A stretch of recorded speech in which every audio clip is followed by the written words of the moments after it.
Bana, kuna story za Watanzania ambao ni wanachuo wameweza kukamatwa huko India, na wameweza kukamatwa kulingana na kwamba waliweza basi kutumiwa pesa na watu ambao walikuwa ni marafiki, ni kama tu marafiki, lakini mwisho wa siku hizo pesa ambazo walikuwa wametumia kwenye akaunti yake, basi pesa hizo zilihamishwa na zilikuwa rupii kubwa sana kama milioni 1.3, na ipo hivi. Hasa story yenyewe Kiredio amejaribu kuiweka wazi baada ya mmoja kati ya Watanzania basi kuweza kushare katika ukurasa wake wa Instagram. Ni kama hivi, amemwambia kaka kuna Watanzania wenzetu wamekamatwa huku, wanachuo kimoja kinaitwa LPU.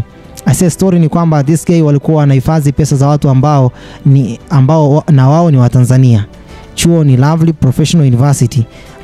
Lakini pia mtu huyo akaja akampa story nzima Kiredio, na akajaribu kabisa kuinarrate katika mfumo ambao ni mzuri kiasi cha kwamba unaweza ukaelewa, yani kwa namna ambavyo ameielezea. Sasa mimi ninasoma kile ambacho Kiredio ameandika katika ukurasa wake wa Instagram. Ameandika hivi: raia wa Tanzania kile kama Jenga David Nteme miaka 22 na Mnyonga Atika Haruna miaka 21 walikuwa ni wanafunzi katika chuo binafsi kilichoko Pagwara, India. Wamekamatwa na polisi nchini huko siku ya Ijumaa wakidaiwa kwamba kuhusika na mfululizo wa kesi za usafirishaji wa dawa za kulevya za synthetic kati ya majimbo mawili.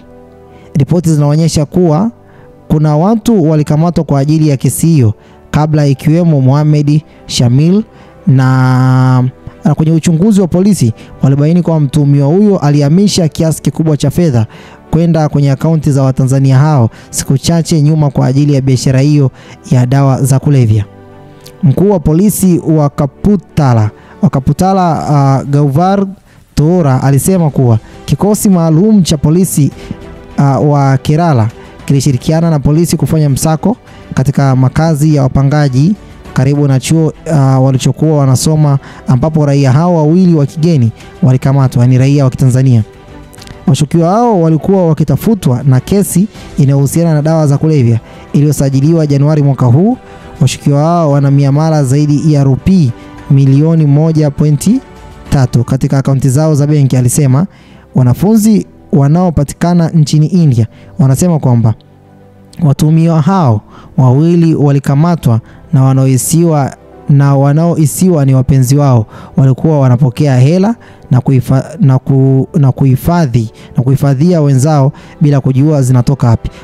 Kwa mchakato mzima ni kwamba walikuwa wanahifadhi, na watu wao ambao walikuwa wanajaribu kuhifadhia hizo pesa walikuwa wanahisiwa kwamba ni wapenzi wao. Bado haijadhihirika kwamba ni wapenzi au sio wapenzi. Lakini pia wanasema kwamba baada ya kujifunza kuwa usipokee mtu begi hata airport, huyu ni Kiredio sasa anaposema, asema kwamba nadhani hili nalo ni lingine na kujifunza, usipokee kiwango kikubwa cha fedha hata kama mtu unamjua bila kukwambia fedha hizo au pesa zile zimetoka wapi, na hata akikwambia kama ni fedha nyingi bado usipokee unless unajua hicho chanzo alichokuambia 100%.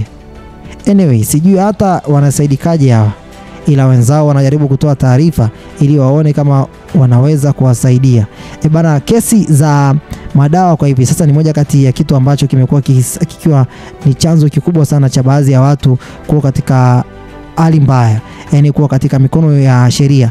Mfano yule ambaye mmoja kati ya mwanadada katika siku chache ambazo zimepita ni Mkenya, na mwisho wa siku basi aliweza kukamatwa kule Vietnam, na kile ambacho kimeweza basi kutokea mpaka hivi sasa basi ilikuwa ni sheria kali kuhusu kuuawa au kunyongwa kwa mwanadada huyo kwa kesi ya madawa ya kulevya. Mimi nafikiri kwamba kwa wao Tanzania sasa hapa ni labda tu watu wazidi kupaza sauti, labda ubalozi ulioko kule wa Tanzania wasiweze kuingilia jambo hili na kuweza kuwakomboa vijana hao ambao na wao pia wamejikuta kwenye kesi kubwa namna hii. Sitakuwa na zaidi kwa muda huu. Hii ni Harmonize News.